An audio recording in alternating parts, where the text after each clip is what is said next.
നമ്മുടെ ഒ പിയിൽ പൊതുവിൽ കണ്ടുവരുന്ന ഒരു അസുഖമാണ് വെരിക്കോസ് വെയിൻ എന്ന് പറയുന്നത്. കാരണം അത് സർജറി വേണ്ട ഒരു അസുഖമായതുകൊണ്ട് തന്നെ ഇത് സർജറി ഇല്ലാതെ തന്നെ പരിഹരിക്കാൻ പറ്റുമോ എന്ന് ചോദിച്ചിട്ടാണ് പല ആൾക്കാരും വരാറുള്ളത്. ഇതിൽ കൂടുതലും കാണുന്നത് സ്ത്രീകൾക്കാണ്. അപ്പോൾ എന്താണ് ഈ വെരിക്കോസ് വെയിൻ എന്ന് പറയുന്നത്? ഈ വെരിക്കോസ് വെയിൻ വരാനുള്ള കാരണങ്ങൾ എന്തൊക്കെയാണ്?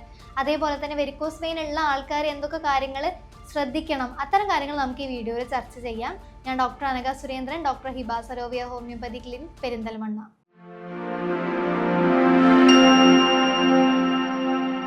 വെരിക്കോസ് വെയിൻ എന്ന് പറയുന്ന അസുഖം നോക്കുകയാണെങ്കിൽ നമുക്കറിയാം, ഈ ഞരമ്പ് ചുളിച്ചാന്നൊക്കെ പറയാം. നമ്മൾ ഞരമ്പ് ചുളിഞ്ഞിരിക്കുകയാണ്, അല്ലെങ്കിൽ ഈ പറഞ്ഞ പോലെ അത് ട്രീറ്റ് ചെയ്യാതെ വിടുകയാണെന്നുണ്ടെങ്കിൽ ഈ വെരിക്കോസ് അൾസർ പോലെ, അല്ലെങ്കിൽ കാലിൽ ഈ പറഞ്ഞ നിറം മാറുന്ന പോലെ, അല്ലെങ്കിൽ പുണ്ണായിട്ടൊക്കെ വരാറുണ്ട്, അത് മുറിവുകളായിട്ടൊക്കെ വരാറുണ്ട്. അപ്പോൾ എന്തുകൊണ്ടാണ് അങ്ങനെ സംഭവിക്കുന്നത്, എന്താണ് ഇതിൻ്റെ മെക്കാനിസം എന്ന് നോക്കുകയാണെന്നുണ്ടെങ്കിൽ, നമ്മൾ ഹാർട്ട് പമ്പ് ചെയ്യുന്ന ബ്ലഡ് എന്ന് പറയുന്നത് നമ്മുടെ ശരീരത്തിന് പല ഭാഗത്തിലേക്ക് എത്തുന്നതാണ്. അപ്പോൾ അതെന്ന് പറഞ്ഞാൽ ഓക്സിജൻ അടങ്ങിയിട്ടുള്ള ബ്ലഡാണ്. കാരണം നമ്മുടെ എല്ലാ മസിൽസിനും വേണ്ടിയിട്ട്, അല്ലെങ്കിൽ എല്ലാ സെൽസിനും വേണ്ടിയിട്ടാണ് നമ്മളത് ആ ബ്ലഡ് സപ്ലൈ ചെയ്യുന്നത്. അതേപോലെ തന്നെ നമ്മുടെ കാലിൽ അതേപോലെ നമ്മുടെ ബാക്കിയുള്ള ശരീരഭാഗത്തു നിന്നും തിരിച്ച് ഹാർട്ടിലേക്കും ബ്ലഡ് എത്തുന്നുണ്ട്. അത് ഓക്സിജൻ ഇല്ലാത്ത ബ്ലഡാണ്. എന്ന് വെച്ചാൽ ഈ ഓക്സിജനൊക്കെ യൂസ് ചെയ്തിട്ട് ബാക്കിയുള്ള ഓക്സിജൻ ഇല്ലാത്ത ബ്ലഡാണ് തിരിച്ചു വരുന്നത്. അപ്പോൾ ഇങ്ങനെ തിരിച്ചു വരുന്ന സമയത്ത് നമ്മുടെ ഈ വെയിൻസിലൊക്കെ ബ്ലഡ് മേപ്പോട്ട് കയറി വരുമ്പോൾ തുറക്കാനായിട്ട് ഒരു വൺ വേ പാത്ത് വേ പോലെ ഒരു വാൽവ്സ് ഉണ്ടാവും. ഈ വാൽവ് കറക്റ്റായിട്ട് തുറക്കാതെയും അടയ്ക്കാതെയും ഇരിക്കുന്ന സമയത്താണ് ഈ വെരിക്കോസ് വെയിൻ പോലത്തെ പ്രശ്നങ്ങളായിട്ട് മാറുന്നത്. ഇങ്ങനെ ഓപ്പൺ ആവാത്ത സമയത്ത് എന്താ ഉണ്ടാവുക വെച്ചാൽ ഈ ബ്ലഡ് മേപ്പോട്ട് കയറി വരാതെ കാലിൽ തന്നെ തങ്ങി നിൽക്കാനായിട്ട് ഒരു കാരണമാവും. ഇത് ബ്ലഡ് പൂളിംഗ് എന്ന് പറയും, കാലിൽ തന്നെ തങ്ങി നിൽക്കുന്നത്. അപ്പോൾ ഇത് ഉണ്ടാക്കുന്ന ഒരു പ്രഷർ കൊണ്ടാണ് ഈ വെയിൻസ് തടിച്ചു വരുന്നത്, അല്ലെങ്കിൽ ചുളിഞ്ഞു വരുന്നത്, അല്ലെങ്കിൽ ഇതേപോലെ ഇങ്ങനെ വളഞ്ഞു പുളഞ്ഞു വരുന്നതൊക്കെ അതുകൊണ്ടാണ്.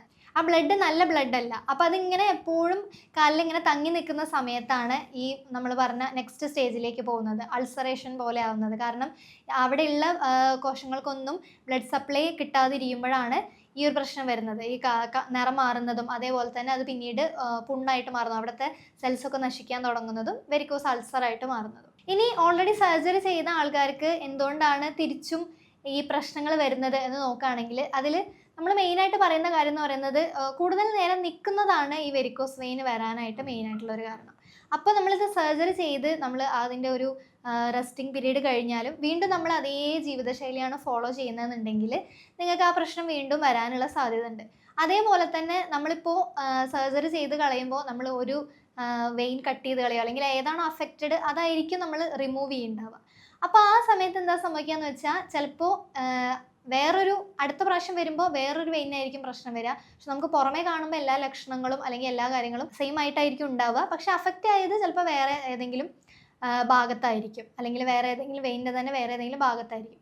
അങ്ങനെ ഉണ്ടാകുന്ന സമയത്തും ഈ പ്രശ്നം തിരിച്ചു വരാനായിട്ട് ഒരു സാധ്യത ഉണ്ട്. ഇനി വെരിക്കോസ് വെയിൻ ആണെന്ന് തുടക്കത്തിലെ മാസങ്ങൾക്ക് മുന്നേ മനസ്സിലാക്കാനായിട്ട് എന്തൊക്കെ ലക്ഷണങ്ങൾ കാണാമെന്ന് നോക്കുകയാണെന്നുണ്ടെങ്കിൽ, അതിൽ ആദ്യത്തെ നമ്മൾ കുറേ നേരം നിന്ന് കഴിയുമ്പോൾ കാലിനൊരു ക്ഷീണം പോലെ, ഒരു തളർച്ച പോലെ അനുഭവപ്പെടുക. അതേപോലെ കാലിനൊരു പുകച്ചിലും അതേപോലെ ഒരു തരിപ്പ് പോലെയൊക്കെ അനുഭവപ്പെടുക. അല്ലെങ്കിൽ കാല് കുറേ നേരം നിന്ന് കഴിയുമ്പോൾ ഒരു വൈകുന്നേരമൊക്കെ ആകുമ്പോഴേക്ക് കാല് വീങ്ങി വരിക, അല്ലെങ്കിൽ ഈ പറഞ്ഞ പോലെ ഇപ്പോൾ വീങ്ങി വരിക എന്നുള്ളത് നമുക്ക് ലിവർ അഫക്റ്റ് ആണെങ്കിലും അതേപോലെ കിഡ്നി അഫക്റ്റ് ആണെങ്കിലും വരും. പക്ഷേ കുറേ നേരം നിന്നതിന് ശേഷം വീക്കം ഉണ്ടാവുക. അതേപോലെ കാലിൻ്റെ ചുറ്റോറം നോക്കുകയാണെന്നുണ്ടെങ്കിൽ എന്തെങ്കിലും കളർ വ്യത്യാസം, അതേപോലെ ഈ ഞരമ്പുകൾ ഇങ്ങനെ കളർ മാറിയിരിക്കുന്ന പോലെയോ, അല്ലെങ്കിൽ ഇങ്ങനെ വലക്കണ്ണികൾ പോലെയൊക്കെ കാണാറുണ്ട്, അതേപോലെയോ, അല്ലെങ്കിൽ ഈ ചൊറിച്ചിൽ ഡ്രൈ ആയിട്ട്, സ്കിന്ന് ഡ്രൈ ആയിട്ട് മാറുക, അങ്ങനത്തെ പ്രശ്നങ്ങളൊക്കെ കാണുകയാണെന്നുണ്ടെങ്കിൽ ഈ ബ്ലഡ് സപ്ലൈ കറക്റ്റ് അല്ല എന്നുള്ളതിൻ്റെ ഇനീഷ്യൽ സൈൻസ് ആണ്. ഫസ്റ്റ് നമ്മൾ കാണുന്ന ലക്ഷണങ്ങളാണ് ഇതൊക്കെ. ഇനി കൂടുതൽ പ്രോഗ്രസ്ഡ് സ്റ്റേജിലേക്ക് വരുമ്പോഴാണ് നമ്മൾ കാണുന്ന പോലത്തെ നല്ല തടിച്ച് പൊന്തിയിട്ടുള്ള ഞരമ്പുകളൊക്കെ കാണുന്നത്. ഇനി ആർക്കൊക്കെ ഈ വെരിക്കോസ് വെയിൻ കൂടുതലായിട്ടും കണ്ടുവരുന്ന, അല്ലെങ്കിൽ ആർക്കൊക്കെ വരാമെന്ന് നോക്കുകയാണെന്നുണ്ടെങ്കിൽ, അതിൽ ചില പെർട്ടിക്കുലർ ജോലി ചെയ്യുന്ന ആൾക്കാരുണ്ട്. അത് നോക്കുകയാണെങ്കിൽ ടീച്ചേഴ്സ് മെയിനായിട്ട്, അതേപോലെ നഴ്സുമാർ, അതേപോലെ ട്രാഫിക് പോലീസ്, അതേപോലെ സെക്യൂരിറ്റി ജീവനക്കാർ, അങ്ങനെ എപ്പോഴും നിന്നുകൊണ്ട് വർക്ക് ചെയ്യുന്ന ആൾക്കാർക്കാണ് ഇത് കൂടുതലായിട്ടും വരാനുള്ള സാധ്യത കാണാറുള്ളത്. അതേപോലെ സ്ത്രീകളിൽ കൂടുതലായിട്ടും കാണുന്നത് ഈ പ്രൊജസ്ട്രോണിൻ്റെ അളവ് കൂടുന്ന സമയത്ത് അതിനൊരു ഇൻഫ്ലുവൻസ് ഉണ്ട്. അതേപോലെ നോക്കുകയാണെങ്കിൽ സ്ത്രീകളിൽ പ്രഗ്നൻസി കഴിയുന്ന ടൈമിൽ കൂടുതലായിട്ടും കണ്ടുവരുന്നത് അങ്ങനത്തെ ഒരു ടൈമിലാണ്. കാരണം എപ്പോഴും ഈ ഒരു വെയിറ്റ് കൂടിയതുകൊണ്ട് കാലിക്ക് എപ്പോഴും പ്രഷർ ഉണ്ടാവും.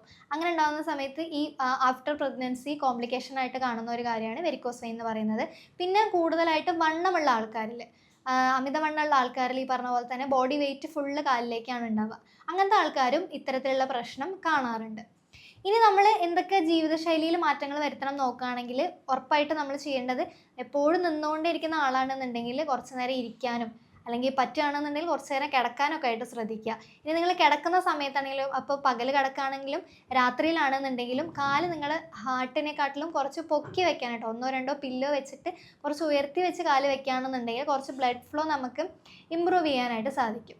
പിന്നെ നമ്മൾ കോമൺ ആയിട്ട് റെക്കമെൻഡ് ചെയ്യുന്നത് പറഞ്ഞാൽ കംപ്രഷൻ സ്റ്റോക്കിങ്സ് ഉപയോഗിക്കുക എന്നുള്ളതാണ്. അത് നമുക്ക് പല സൈസിൽ അവൈലബിൾ ആണ്. നിങ്ങൾ ഡോക്ടറെ കണ്ടിട്ട് കൺസൾട്ട് ചെയ്തിട്ട് ഏതാണോ നിങ്ങൾക്ക് സൂട്ടബിൾ ആയിട്ടുള്ളത് അത്തരം സ്റ്റോക്കിങ് ഉപയോഗിക്കുകയാണെന്നുണ്ടെങ്കിൽ ഈ പറഞ്ഞ പോലെ ഈ ഞരമ്പ് തടിച്ച് വരുന്നത് തടയാനും ബ്ലഡ് ഫ്ലോ കുറച്ചും കൂടി ഇമ്പ്രൂവ് ആക്കാനും അത് ഹെൽപ്പ് ചെയ്യും. പിന്നെ എക്സസൈസുകൾ നോക്കുകയാണെന്നുണ്ടെങ്കിൽ നിങ്ങൾക്ക് ഒരു കസേരയിൽ ഇരുന്നിട്ട് കുറച്ച് നേരം കാലിങ്ങനെ അനക്കുന്ന പോലെ, മേപ്പോട്ടോ താഴോട്ടോ അനക്കുന്ന പോലത്തെ എക്സസൈസുകൾ ചെയ്യുകയാണെന്നുണ്ടെങ്കിൽ അത് ബ്ലഡ് ഫ്ലോ ഇമ്പ്രൂവ് ചെയ്യും. അതേപോലെ തന്നെ ഒരു ചെറിയ ചൂടുള്ള വെള്ളത്തിൽ നമ്മൾ കാല് ഇറക്കി വെക്കുന്നതും ഈ പറഞ്ഞ പോലെ തന്നെ ബ്ലഡ് ഫ്ലോ ഇൻക്രീസ് ചെയ്യാനായിട്ട്, മേപ്പോട്ട് ബ്ലഡ് നന്നായിട്ട് കയറി വരാനായിട്ടും കൂടെ സഹായിക്കും. പിന്നെ വേറൊരു എക്സസൈസ് എന്ന് പറയുന്നത് സൈക്ലിംഗ് എക്സസൈസ് ആണ്. അതെന്ന് വെച്ചാൽ നമ്മൾ മലർന്ന് കടന്നിട്ട് കാല് മേപ്പോട്ടാക്കിയിട്ട് സൈക്കിൾ ചവിട്ടുന്നത് പോലെ കാലിങ്ങനെ അനക്കിക്കൊണ്ടേയിരിക്കുക. അത്തരത്തിലുള്ള എക്സസൈസ് നമ്മൾ ഈ പറഞ്ഞ പോലെ ഡെയിലി ഒരു 5-10 മിനിറ്റ് ഒക്കെ ചെയ്യുന്നത് മസിൽസിൽ നല്ല രീതിയിലുള്ള ഒരു ചലനം കിട്ടാനും നല്ല രീതിയിൽ രക്തഓട്ടം കൂട്ടാനായിട്ടും ഹെൽപ്പ് ചെയ്യും.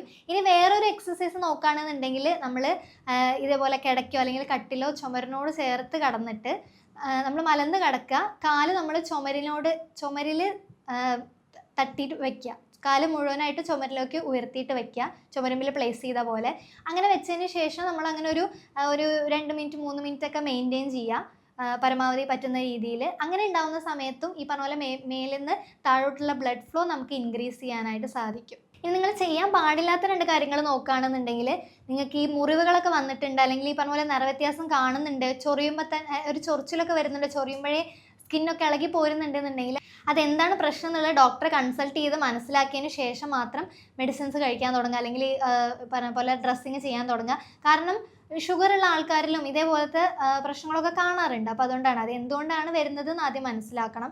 അതേപോലെ തന്നെ വേറൊരു കാര്യം എന്ന് പറയുന്നത്, ഇപ്പോൾ നിങ്ങൾക്ക് ഇതേപോലെ സെൻസിറ്റീവായിട്ടുള്ള സ്കിന്നാണ് അവിടെ ഉള്ളത് എന്നുണ്ടെങ്കിൽ നമ്മൾ ആവശ്യമില്ലാത്ത ക്രീമുകളോ അങ്ങനത്തെ കാര്യങ്ങളൊന്നും അവിടെ തേക്കുക. ഇപ്പോൾ ഡ്രൈ ആയിട്ടുണ്ടെന്ന് പറഞ്ഞിട്ട് അങ്ങനത്തെ ക്രീമുകൾ തേക്കാതിരിക്കുക ഡോക്ടറുടെ സജഷൻ ഇല്ലാതെ. അതേപോലെ ചൂടുവെള്ളം ആക്കുന്നത് അങ്ങനത്തെ കാര്യങ്ങളൊക്കെ ചെയ്യാതിരിക്കുക. കാരണം അങ്ങനെ ഉണ്ടാകുന്ന സമയത്ത് അവിടെ സെൻസിറ്റീവ് ആയതുകൊണ്ട് പെട്ടെന്ന് ഈ പറഞ്ഞ പോലെ അവിടുത്തെ മുറിവുകൾ കൂടുതൽ മോശമാവാനുള്ള സാധ്യത ഉണ്ട്. ഇനി നിങ്ങൾ നോക്കുകയാണെങ്കിൽ നിങ്ങളൊരു BP ഒക്കെ ഉള്ള ആൾക്കാരാണെന്നുണ്ടെങ്കിൽ അതും ഈ പറഞ്ഞ പോലെ കൺട്രോൾ ചെയ്ത് വെക്കാനായിട്ട് ശ്രദ്ധിക്കുക. കാരണം എല്ലാം ഈ പറഞ്ഞ പോലെ ബ്ലഡ് വെസൽ റിലേറ്റഡ് ആയിട്ടുള്ള അസുഖങ്ങളാണ്.